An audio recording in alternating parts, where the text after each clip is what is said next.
Hello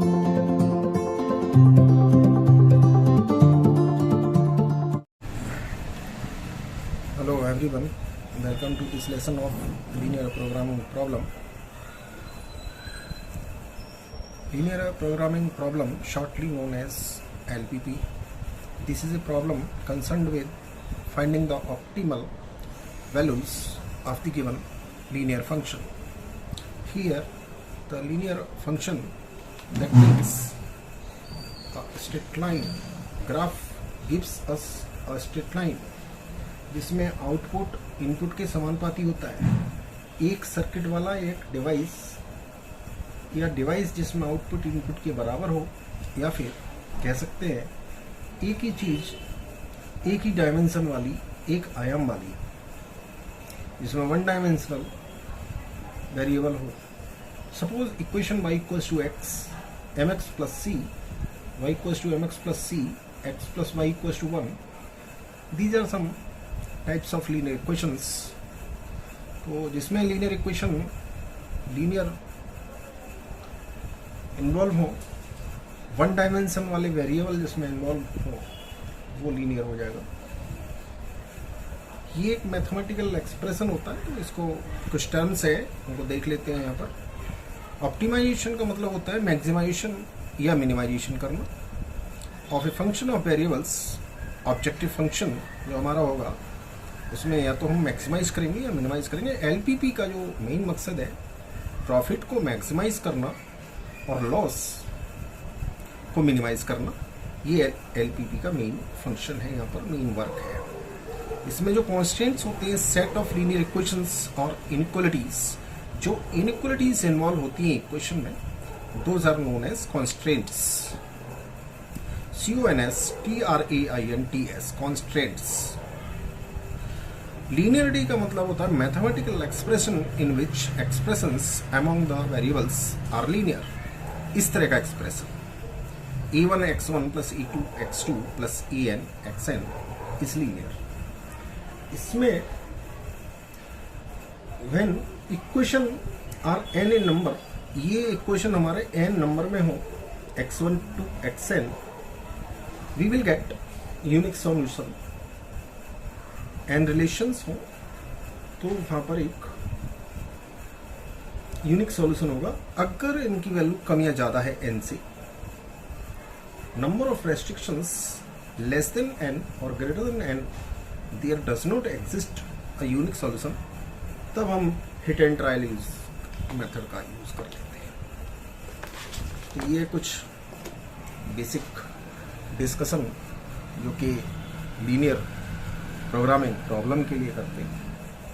जो हमारे linear जो हम लिए हैं वहाँ पर इस तरह के वेरिएबल जिनमें कुछ पावर वन से डिफरेंट हो, वन से पॉजिटिव वन से डिफरेंट हो, या किसी दो वेरिएबल का मल्टीप्लिकेशन हो, वो हम इसमें यूज़ नहीं करेंगे. लाइक पावर इस तरह की नहीं होनी चाहिए, इस तरह की नहीं होनी चाहिए, इस तरह का मल्टीप्लिकेशन नहीं होनी चाहिए, x1 log x नहीं होना चाहिए. सम जो आपको कुछ डिफरेंट टाइप का दे रहे हो वो लीनियर नहीं होगा. हमें सिर्फ डायमेंशन 1 का यूज़ करना है. इस तरह के हमारे अगर वेरिएबल है तो वहाँ पर हम इसको एलपीपी में यूज़ नहीं कर पाएंगे क्योंकि वो लीनियर ही नहीं होगा. So the variable obey the properties of proportionality and additivity. LP can be use to optimization problem. ये कंडीशन उसमें सेटिस्फाई होनी चाहिए. If the following conditions are satisfied then we have, इसमें जो कंडीशन है वेल डिफाइंड ऑब्जेक्टिव फंक्शन होना चाहिए profit का, कॉस्ट का, which is to be either maximized और minimized and which can express as a linear function of decision variables. Next हमारा इसमें होना चाहिए जो कंडीशन है, there must be constants on the amount of extent attainment objective function, and these constants must be capable of being expressed as linear equations or inequalities in terms of variables. Alternative courses of action होना चाहिए. Decision variable should be interrelated and non-negative होना चाहिए. ये condition होनी चाहिए. Sources must be in limited supply, इसमें limited supply का resources होने चाहिए। अगर यहाँ अनलिमिटेड होगी तो फिर तो मैनेजमेंट की जरूरत ही नहीं है। इसको अगर कोई ऑर्गेनाइजेशन बड़ा है, ऑल ऑर्गेनाइजेशन बिग और small have eight there disposal and machines, money etcetera, material भी कह सकते हैं, the supply of which may be limited. If the supply of the resources is unlimited, the need for management tools like linear programming would not arise at all. जहाँ पर unlimited होगा वहाँ पर linear programming की जरूरत ही नहीं है, automatic profit ही profit होगा।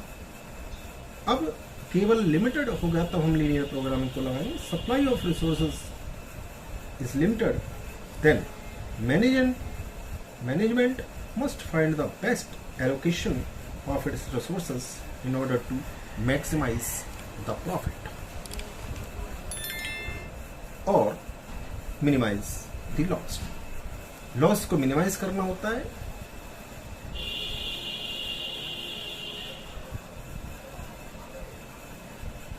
और utilize the production capacity to the maximum extent. कुल मिला के एलपीपी में प्रॉफिट को मैक्सिमाइज करेंगे और लॉस को मिनिमाइज, ये इसका वर्क होता है। अब इसका जनरल फॉर्मेशन देख लेते हैं किस तरह से होता है और उसके बाद फिर इसमें थोड़ा कुछ क्वेश्चंस हैं। A general LPP can be stated as follows. इसमें जो हमें करना होगा फाइंड, हमें इनकी वैल्यू फाइंड आउट करनी होती है। x1 to xn वेरिएबल्स होते हैं।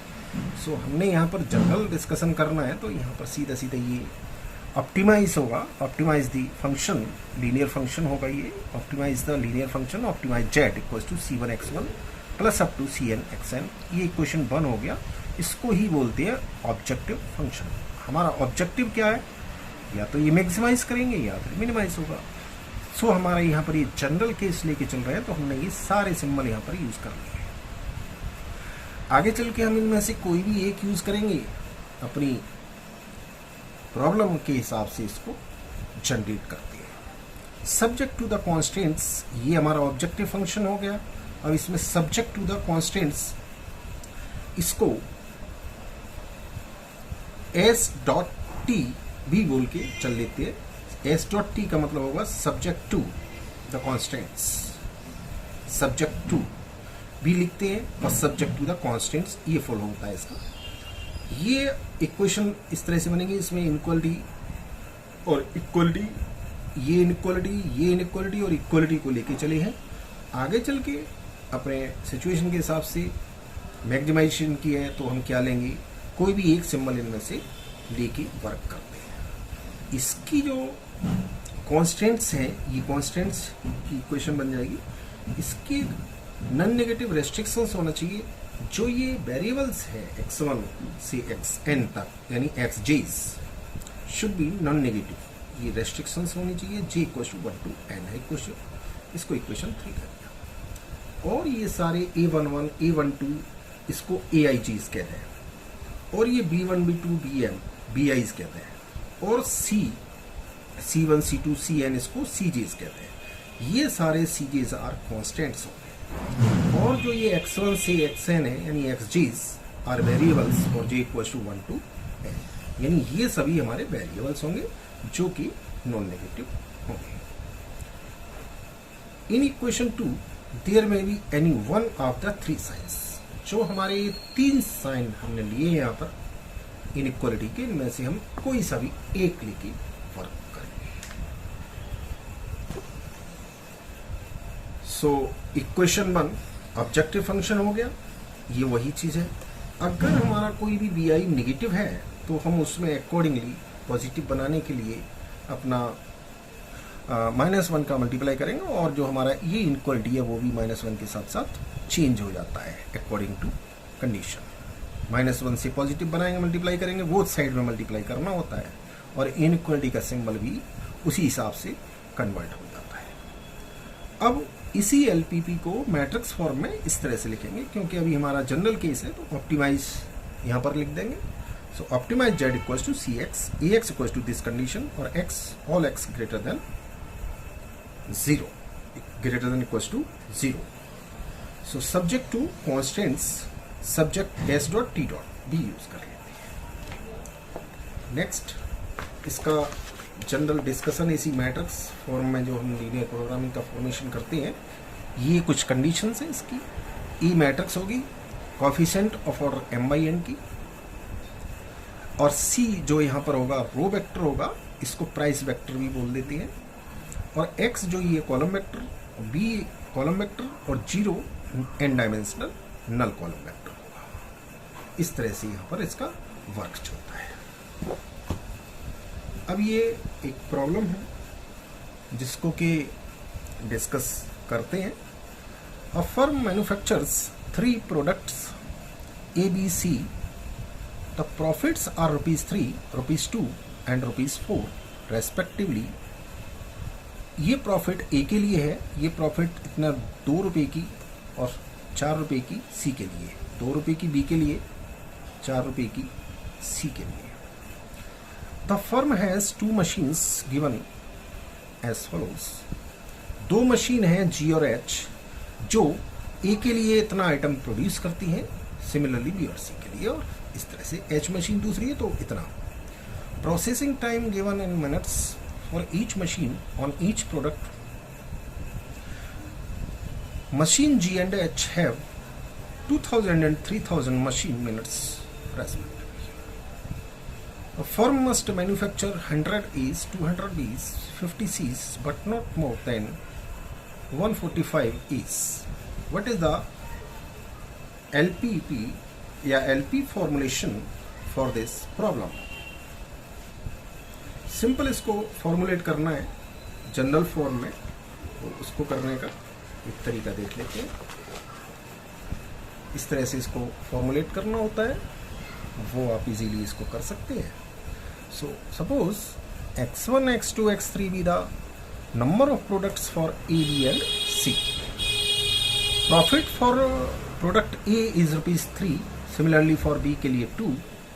तो ये हमारा टोटल प्रॉफिट इस तरह से बनेगा 3x1 plus 2x2 plus 4x3, क्योंकि x1 x2 हमने अलग अलग लिए ए और बी और सी के लिए। तो ये हमारा टोटल प्रॉफिट, ये हमारा ऑब्जेक्टिव फंक्शन बन गया। Total number of minutes required in the producing this 3 products machine G and H के लिए, जी के लिए इतना सा बनेगा क्योंकि पिछली टेबल में ये दिया हुआ है 4, 3, 5 रेस्पेक्टिवली। ये यहाँ से देखा जा सकता है इजीली। वो है 4, 3, 5 जी मशीन करती है और एच मशीन ये प्रोडक्ट इनके लिए। 4, 3, 5 इसको ध्यान में रखते हुए जो हमने ABC के लिए लिए x1, x2, x3 वेरिएबल लिए हुए हैं, नंबर ऑफ प्रोडक्ट्स लिए हुए हैं। सो इनको हम 4x1 plus 3x2 plus 5x3 for machine G, similarly for H। अब यहाँ कंडीशन है 2000 minutes available at machine G and 3000 minutes available at machine H। तो ये रेस्ट्रिक्शंस की इक्वेशन इसमें लेस देन कर देंगे, जी के लिए जो दे रखी है 3000 उससे लेस देन कर देंगे, और जो condition not more than 145 x1 के लिए है, और दूसरी कंडीशन ये दे रखी है, तीसरी कंडीशन x3 के लिए ये दे रखी है। कॉन्साइजली इसको इतना सा न लिखकर सिंपल सा इतना भी लिखते हैं। तो वर्क एलपी का जो फॉर्मुलेशन है, find the value of x1, x2, x3, इनकी वैल्यू फाइंड आउट करनी होती है। और सो यहाँ पर ये देखेंगे maximization z equals to 3x1 plus 2x2 plus 4x3 subject to constants 4x1 plus 3x2 plus 5x3 less than equals to 2000, similarly for this. और ये जो रेस्ट्रिक्शन दे रखी है x1 के लिए, x2 के लिए, x3 के लिए, ये इससे भी काम चल जाएगा। ये आपका फाइनल इस तरह सा लिखना होगा। अब यहाँ पर दे रखा है, एक प्रॉब्लम दे रखी है। टेक्निक इसकी यही होगी कि आपको प्रॉफिट का केस है तो मैक्सिमाइजेशन यूज करना है। पहला मैक्सिमाइजेशन जब यूज करना है तो ये इनइक्वालिटी आपकी लेस देन इक्वल ही चलती रहेगी यहाँ पर। तो ये उम्मीद है इतना सा क्लियर हुआ होगा। दूसरा सा हम यहाँ पर एक प्रैक्टिस क्वेश्चन है, इसको आप देख सकते हैं, इजीली वर्क कर सकते हैं। So this is the practice question. A company produces 2 types of heads, each of first type requires twice as much as lever time as the second type. If all heads are of second type only, the company can produce a total of 500 heads a day, or we can say in a day. The market limit daily sales of the first and second type of to rupees 150 and 250 heads. Assuming that the profit per head are rupees 8 for type E and rupees 5 for type B, formulate this LPP. इसको formulate करने के लिए सारी requirement है, इनको क्या करना है, सिंपल सा एक टेबल की फॉर्म में बना लो छोटा सा रफली, और उसके बाद फाइनल आंसर ये हो जाएगा 2x1। ये अपना हो जाएगा ऑब्जेक्टिव फंक्शन, क्योंकि यहाँ पर प्रॉफिट का केस है तो प्रॉफिट पर हेड, प्रॉफिट में मैक्सिमाइजेशन करना होता है, मैक्सिमाइजेशन लगा दें। अगर आप इसको नहीं लिखना चाहती हैं तो यहाँ ऑप्टिमाइज लिखते हैं तब भी चलेगा, क्योंकि प्रॉफिट सीधा सीधा दिया है तो maximization Z equals to 8x1 plus 5x2। और ये टेक्निक ध्यान रखना, मैक्सिमाइजेशन का जब केस होगा तो ये जो हमारा टोटल ऑफ ये दे रखे होते हैं इस तरह से, इनको लेस देन इक्वल्स टू करके 2x1 plus x2 according to this condition less than equals to 500 and x1 less than 150, x2 less than 250। और ये नॉन नेगेटिविटी रेस्ट्रिक्शंस ये लगाना नहीं भूलना है, x1 x2 greater than equals to 0। तो यहाँ से इसको आराम से सॉल्व कर सकते हैं। और अगर इसमें कोई फिर भी इस तरह के फॉर्मुलेशन ऑफ एलपीपी में कोई अगर प्रॉब्लम है या कोई पार्ट विशेष समझ नहीं आया हो तो उसको आप बताने की कोशिश करें, डिस्कस कर लिया जाएगा। अगर कहीं कोई डाउट हो तो इसको कमेंट सेक्शन में आप बताएं। Thanks for watching.